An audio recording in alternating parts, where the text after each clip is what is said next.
Hello everyone, welcome to Kalam's answer writing session for the day. Okay, so yesterday I opened up a question on anti-defection law and I wanted you all to think about it. We're going to discuss that question today and then we will evolve a structure for that question and we will see a sample answer and evaluate it. So let's have some kind of intuition about anti-defection law. So to prevent political horse trading, Rajiv Gandhi government in 1985 has come up with this law. Okay, so because of this law we have certain positive outcomes, we have certain negative outcomes. So in this context a question has been framed. So it says the following: do you think anti-defection law succeeded in meeting its objectives? You have to take a stand. Okay, and then he is asking you to suggest suitable measures to be taken in this regard. Okay, so it is a simple question. It is asking you first for your opinion. Do you think that the act has succeeded or not? You have to tell them that, and then you have to talk about certain measures that you want the government, you want the system to take in order to improve the functioning of anti-defection law. Okay, so how do I evolve the subheadings? The first and foremost thing that I know I definitely have to write is the measures. I definitely have to talk about the measures to improve the situation in terms of anti-defection law. What kind of amendments do we have to make? Like for example, yesterday I was talking about having a UK based model where speaker plus 2 senior members decide upon the question on defection. Okay. In addition to that, there are several measures that you could take. Some of them were given by Dinesh Goswami committee, and then there was a law commission report. I think it was the 170th law commission report and so on. So you have several committee measures and recommendations on this particular law. So all of these can come up in your measures. Okay, so this part has been done. I've sorted this part, I've converted this into one of my side headings, and now I have to talk about this. So I have to talk about anti-defection law and the way in which it succeeded or not in this particular case. So I have to write both positives and negatives. So anti-defection law has succeeded to an extent, partial success, and then I will move forward to talk about problems. Once I identify the problems, I immediately talk about the measures. So this is a logical flow. So now the question is, sir, he has asked us to take a stand. Anti-defection law, whether you like it or not, you have to point out, you have to only tell us whether you think it is a success or not. So I will just either take a stand for it or against it. No, that is not how you're supposed to do it. You have to build your argument. So the anti-defection law is a phenomenal law. So it had certain positive merits for it. So you have to first talk about 3 or 4 merits in this particular context, and then you talk about the problems. Just because we keep hearing about problems in the editorials or in the newspapers all the time. So if you look at the newspapers, we always hear negative things about anti-defection law. So just because you've heard them doesn't mean you write only the problems. There are certain successes also in anti-defection law, but then the problems are more, which is agreed. But then because you have to write a well-rounded answer, we start with the successes, write few of them, and then we move forward to write the problems and then write the measures. Okay, and then we conclude with 1 or 2 line conclusion, which is neither too specific nor too generic. Okay, and how do we introduce our answer? The introduction is pretty straightforward. We define anti-defection law and tell the examiner how it prevents the evil of political defection, and then how it prevents the evil of political horse trading, and then you could talk about the relevant articles and schedules. You have 52nd Amendment Act, Constitutional Amendment Act, and then you have the 10th schedule which was added by this particular anti-defection law. And also what else can you talk about anti-defection law? There is 91st Constitutional Amendment Act, and then there is Quixote Holohon and Jachilu's case and so on. So all these things are basically keywords, basically important terms that I would like to see as an examiner when I see an answer on anti-defection law. So you could introduce your answer by talking about how it has been introduced by 52nd Constitutional Amendment Act to prevent the evil of political horse trading. That is one way of introducing your answer.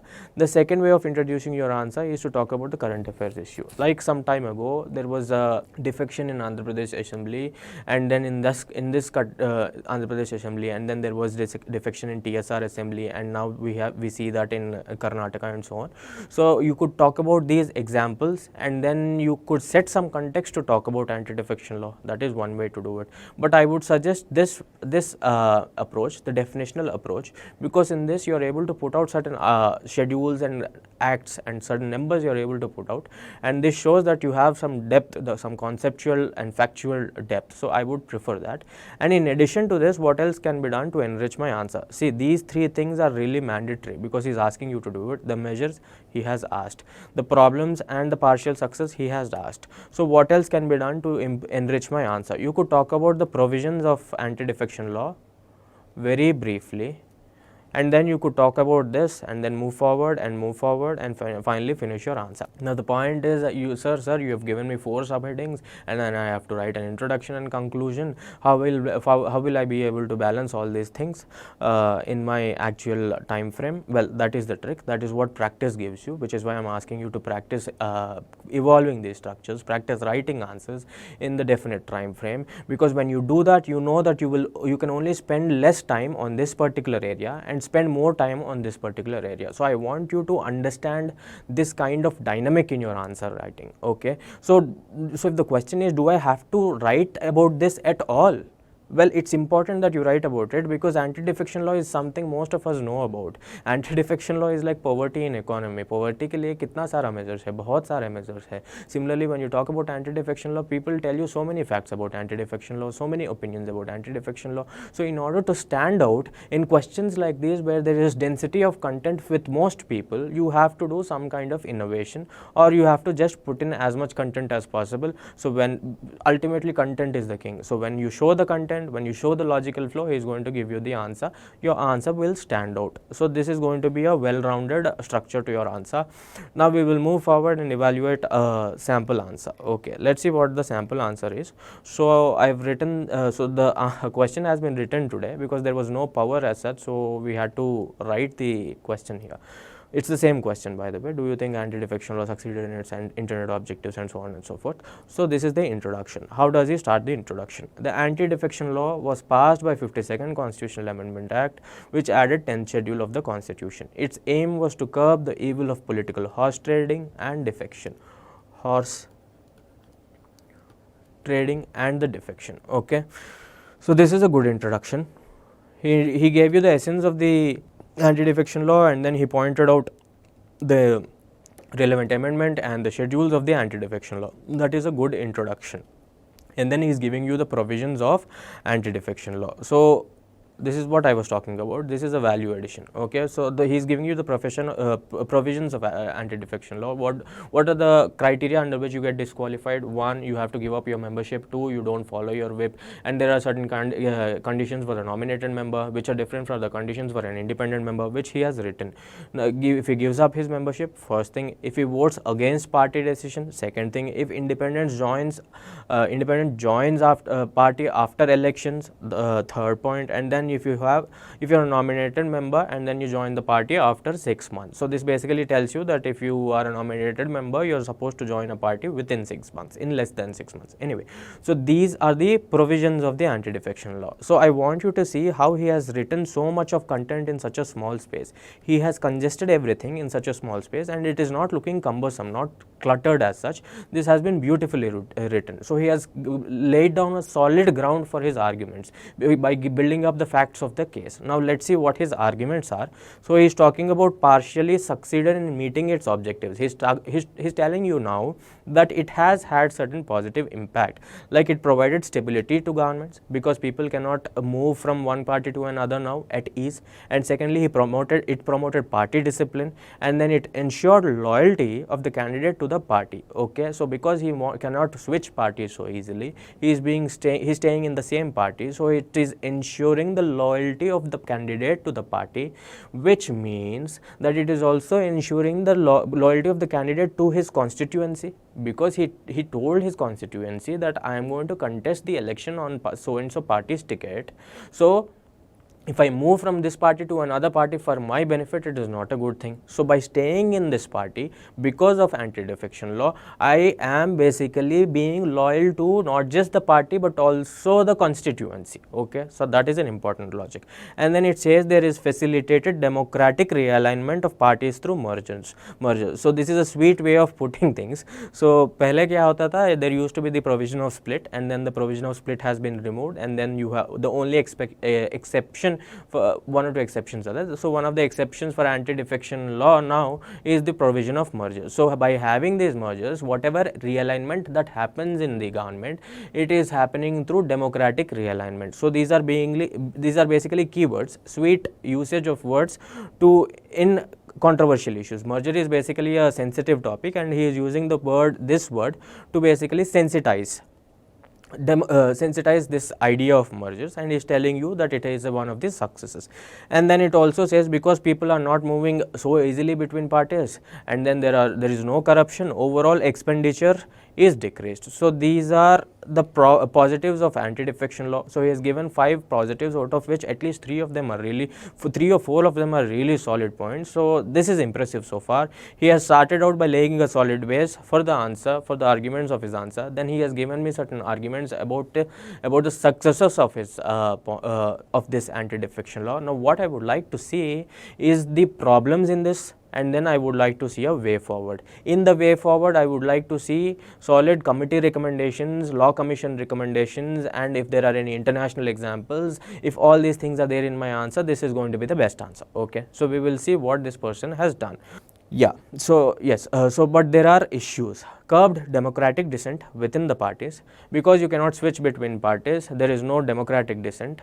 And then if it further led to centralization of power in parties, so because there is no democratic dissent, there the person at the top yields the most power, and because he yields the most power, it also leads to the problem of dynasty politics. Yes, and he has written it. So this is a good point. And then he says that it banned individual defections but sanctified wholesale defections. So this is basically the point on merger.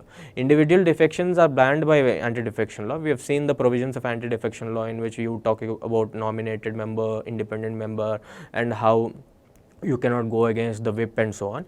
So but mergers are an exception. So by because mergers are an exception, so while individual defections are banned in a manner of speaking, wholesale defections are sanctified. That is what he is trying to say. And then it gives undue power to the speaker, thus making bias and partiality possible. So if the speaker is pro ruling party, it is going to create some kind of problem. Okay, so further, speaker lacks the legal knowledge to adjudicate upon cases. So he is not a legal entity, he has no legal knowledge. The speaker is also a legislator, he gets elected as a speaker, right? So he doesn't have that kind of knowledge to adjudicate on these very legal cases. Okay, and then sometimes speaker does not take action at all. For example, in Andhra Pradesh defection some time ago, people defected, but then the speaker didn't take a call. Okay, there is also another important conceptual problem here with the speaker. Let's say there is a motion of removal of speaker in the house. Okay, but then the speaker has the power to decide on certain defections. So I am a speaker, there is a motion for my removal in the house, but then I have certain cases of defection to decide on. So what will I do? I will decide these cases in such a way that my majority is not lost. So I will decide these cases in such a way that I retain my position. Because my removal is being considered, I will shift the composition of the house using these defection cases, so that I retain the majority and I stay in my place. Okay, so that is a conceptual problem. I want you to look it up in the internet or somewhere, that is going to give you good knowledge, good conceptual depth about the position of speaker and anti-defection law. And then we will see a way forward. Adhering to Quixote-Holohan's case, basically this case tells you that the speaker's decision is not final, it is open to a judicial review. I mean, it is final, but it is eventually open to a judicial review. You have to adhere to this case. Secondly, speaker's powers to decide upon defection must be entrusted to an independent body. Okay, like for example in UK model, I was talking about UK model, but you could also give it to an independent body like election commission, or you could also set up an extra body. Instead of setting up an extra body, which is basically proliferation of institutions, you could entrust the election commission with the powers. Okay, and then you have to set up reasonable time limits. Sometimes the speakers don't decide on the cases at all, sometimes they decide them in 1 or 2 days. Okay, so in order to prevent this ad hocism, you have to have a specific timeline to which the speaker has to adhere to in order to decide on this case of defection. That is another measure that you have to take. And then disqualification must be limited when member goes against major decisions only. So if major decision only, like for example, if he is going against the government when the majority of the government is at stake, when the power of the government is at stake, and this person is going against the government, only in those cases he has to be, his case for defection can be considered. Otherwise, for small decisions, for minor decisions, the independence of the legislator has to be sanctified. It has to be given a sacrosanct nature. Okay, so that is an important point. And then he is telling you further, limiting the issuance of whips like in USA can be adopted to meet the objectives of anti-defection law. So this is basically a good conclusion. He is telling you that the issuance of whips has to be limited to only certain cases. Once you limit the whips, the people will, the legislators will have a more amount of autonomy. They will have more amount of freedom of speech in order to express their dissent, if any. Okay, so by taking all these measures, you will be able to improve the law. So Quixote-Holohan case is a Supreme Court judgment, that is a value addition. UK model is basically a best practice, an international best practice, that is a value addition. So there are certain provisions by 170th Law Commission. I want you to look that up, and then there are certain provisions by Dinesh Goswami committee on this particular case only. I want you to look these things up. These could be additions to your answer. This is also a really good answer. If this had been written, the answer would have been really dense, but this is a really good answer, by the way. He has written mostly because it has balanced all parts of the answer. He has also told me about the provisions of the act, and he has given me everything that I required for this particular answer. So that should be the discussion for the day. So the question for tomorrow is not being put up today, it will be put up on Monday only. Okay, so thank you for this discussion. I'll meet you again on Monday. Keep writing. Thank you.